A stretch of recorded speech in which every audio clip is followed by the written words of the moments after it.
Hello, everyone. Like I've been introduced, I'm Patrick. I'm a paid media account manager at Roast. I've been there now for about 2 years. Prior to that, I actually worked as an SEO exec for an insurance company, so I have been to the dark side. Um, so today, I'm going to be talking about Bard and ChatGPT and how I've really been looking at it for the past few months, and really whether or not it is actually an effective tool and how it can be used in our day-to-day.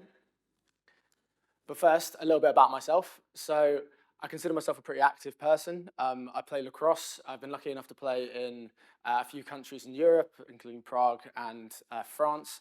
I know it's a big shock. I'm not American, but yeah, great sport nonetheless. And then on the right-hand side, you can see me at the top of Table Mountain. That's actually a beautiful view of Cape Town in the corner, but we decided to hike up in the fog. Terrible decision. And then finally, and it's the only shameless plug I'm going to do for my agency today, is me on the far side with my company on a night out. So, why am I speaking here today? So essentially a few months ago, I wrote a blog on ChatGPT specifically on whether or not thought it was a useful tool in our day-to-day, whether or not I thought it could be used for paid media, just as sort of like the average Joe. I'm not talking about a coding kind of level here. It's got its place for that sort of thing. But could I use it for ad copy? Could I use it to build like accounts out, that sort of thing? Like, could I make Google Ads editing uploads more like streamlined? And ultimately, can I use it to analyze data?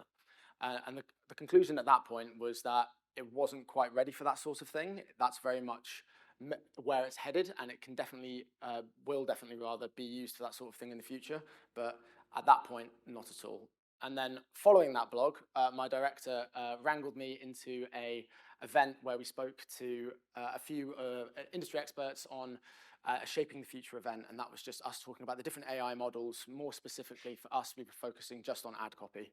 So again, that was just a reiteration really of that blog at the time. So I've spoken specifically about ChatGPT and what I'll focus on so far, but Bard is also a very useful tool, or it's ChatGPT's counterpart.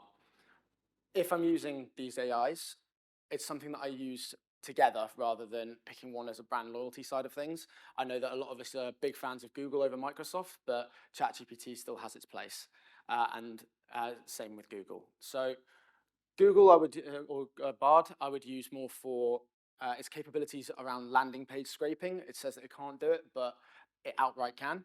As opposed to ChatGPT, which can't do that sort of thing. And the way we tested this was we asked it to summarize the blog that I wrote on it. Bard gave a pretty concise response in it. It told me who the author was, myself, and then what the summary was. ChatGPT just straight up made it up, like no context, no correct information on that whatsoever. And that is something that I do touch upon a little bit later with ChatGPT. So since the blog, I've run the AIs through a series of tests, and these are really how has it developed over the last 4 months, and this specifically is about the data input that you can now put into GPT, what it's like for the ad copy creation side of things, whether or not we can review our competitors' ad copy. That's obviously something that we do relatively frequently, and if you don't, you probably should. Keywords, keyword lists, and then building out ad groups. That's something I've been testing it quite frequently with as well. The Google Ads upload straight to editor, whether or not I can make this quicker, more streamlined, any kind of benefit of the AIs really. And then where I think its biggest strength is understanding new business and new client products. So how it's come on in the last 4 months. So ChatGPT has now got the ability to look at or have Excel files uploaded into it, or CSV files uploaded into it. And from that, you can then prompt it, and it can pull out graphs and data that are somewhat useful to you guys. So here we looked at the distribution of keywords in an account that have converted compared to haven't. As you can see, it's like there's a massive number of keywords in the account that weren't converting. So that's a big flag and something that we can then take an active approach to, culling them down, reducing the number in the account, ultimately making it more efficient. And then we did a similar thing for keywords that converted that had actually spent. So this was already, for me, I was like, great, this has really come on a long way. However, the time it took me to do that was borderline ridiculous. I had to clean up all the CSV file completely. I had to make sure there was no irrelevant data in there whatsoever. And then at the end, I then had to check it consistently. I didn't just pull these graphs up. I also looked at things like click-through rate, and it wasn't until the very end I realized that it had summed it. So I was very much like, okay, if I can't trust that very specific thing, how can I know that I can trust it for absolutely everything else? So in this regard, it's great that it can do it, but it's not quite there in terms of me being able to fully trust it, and it's definitely not faster than you just pivoting it yourself. Great for like a party trick, if you will.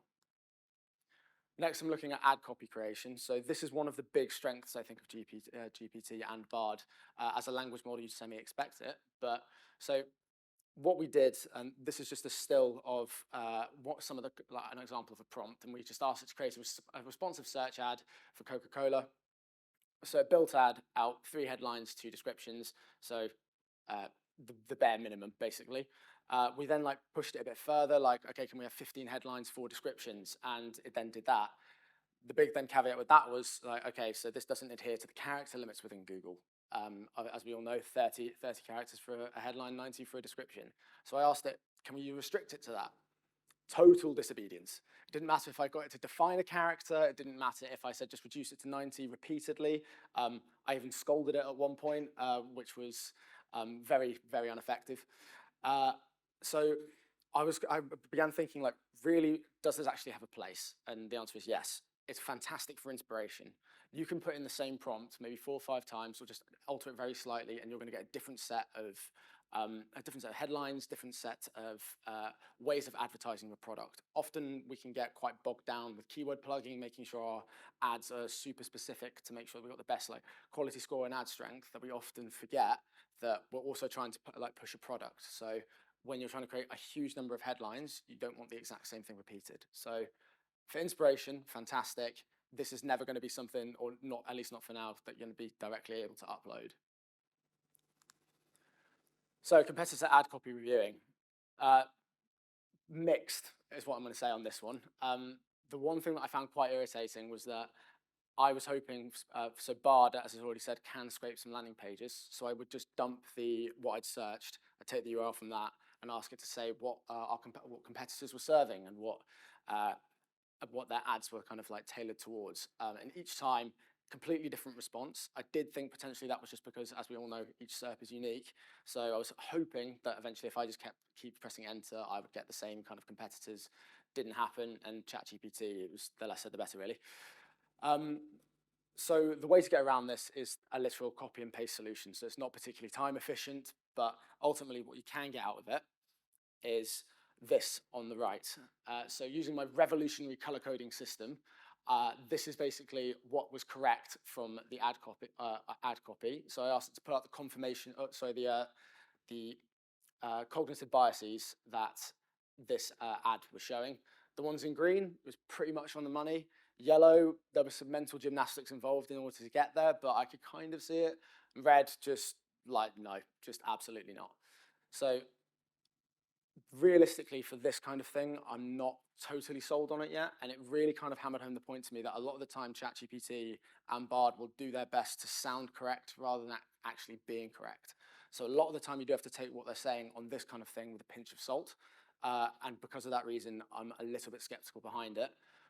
However, if you viewed it in the way of like, imagine you've got like a brand new account exec who's like showing you what they've done, you could say, okay, you got these 2 right, but these 3 are slightly off base. So a bit of qualifying, and you can get something useful out of it, but I'm personally not totally sold on it. Next, keywords, and this is where I think it's quite strong. So straight up, Keyword Planner is the ultimate tool for Google search. Like it's got keyword volumes, and ultimately that's what we care about. We care about whether or not our ads are going to serve and people are going to be searching for them. So what you need to use this for is kind of plugging those extra gaps. So what I did is built out. I've got a huge number of keywords downloaded. Use ChatGPT to then add a few additional keywords into it, and then I don't know if any of you do know, but if you don't, it's got a great plugin with Google Sheets. So what you can do here is you can then condense and get all of these keywords that you've created and start breaking them up into themes. You do need to create these themes yourself, but if you do a quick scan of the keywords, you can kind of get those out yourself. Like if you're looking for like brand related terms, don't put like brand as your theme, put the actual like the company name. Or so for example, I work for Roast. When I was looking for brand related terms, I used Roast or Roast Agency as the theme. So you can then use the GPT plugin, get all your themes together, and it will then categorize them for you. So fantastic, quick way of doing this. There are a couple that aren't quite on the money, but on the whole, it does speed up the process. And so this is definitely something I have used it for and would definitely recommend using it for. It does take a little bit of time to get kind of your head around exactly how it works and get it working for you, but it's a great tool to use to speed up the process nonetheless. It also has a few other capabilities in the plugin. I won't go into all of them, but one of the things that I did quite like is that it can pull in data from other sources, so information on like stadium capacities or population. It's not something that I've had to use, but we've tested it out as to see if it could do it. On the whole, it's probably about 90% of the time it's correct. What we tested it was with stadium capacities. We asked it to pull in the 20 Premier League stadiums seating capacity. ChatGPT isn't quite up to date, so a few of them were a little bit off base, but on the whole, it was pretty encouraging that it could do it. Next, a Google Ads upload. So this took me an ungodly amount of time to actually get to even this point, and it's still quite off base. The first prompt was just, can you build me out a table that can immediately create a Google Ads upload that can be straight into editor. So I can just plug in the headlines, plug in the descriptions into this nice table, it goes straight up. And the idea would be that I could create the table and then I could also ask it within the prompt to fill in the ad copy itself. So it would be a super quick way of building out an entire account. By the time I got to this point, I nearly gave up. This probably took me like 2 hours. My manager at the time absolutely hated the fact I was spending so much time on it. I just don't think it's quite there yet. Hopefully in the future, this will be something that we'll be able to use and it'll be able to speed up the process, but definitely not for the time being. Your time is much better spent actually just doing the upload yourself or training someone to do the upload on your behalf. And finally, understanding new business. This is, I think, possibly the strongest area for ChatGPT and Bard. The ability for it to break down really complicated products and really complicated clients' offerings is, I think, more or less unmatched. So it was mentioned in my introduction that I work for a client that runs industrial technology solution software, which, as you can tell, is an absolute mouthful. And as you can probably understand, it's an engineering side of things. I don't have any experience in engineering, and so therefore my understanding of it is pretty limited. But by using Bard to like scrape a few of the landing pages, dropping some summaries in about like products that are sort of standard to the industry, I got it to explain it to me as if I was a 10-year-old. And so all of a sudden I had this great understanding of the different product category offerings that they had. We were then able to do it for also things like open banking. I now vaguely understand cryptocurrency, though I'm still a little bit off base there. But it's fantastic for that sort of thing and something I would definitely recommend using in your day-to-day if you've got anything complicated to understand.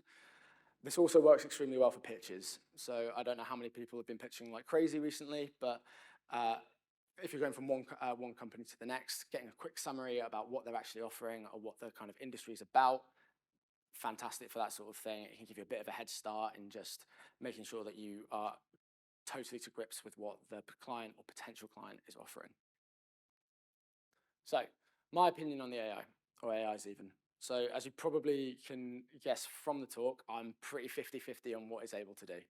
So, when it comes to ad copy creation and building out keyword lists and that side of things, I think it's very, very useful. It's not the total solution. It's not going to like take over your job, as we're all probably quite thankful for, but it's fantastic for speeding up a few bits, giving you more variations, and just really giving you kind of a greater arsenal for that sort of thing.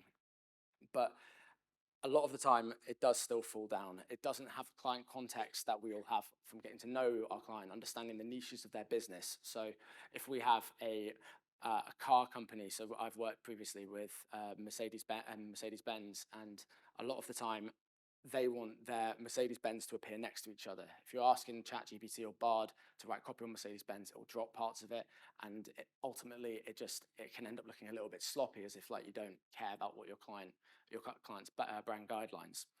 So it's almost there. It's almost something that we'll be using in our day-to-days really, really effectively. But I still have the opinion, at least for the time being, that it is still a tool for the future and not quite for the now. Thank you very much.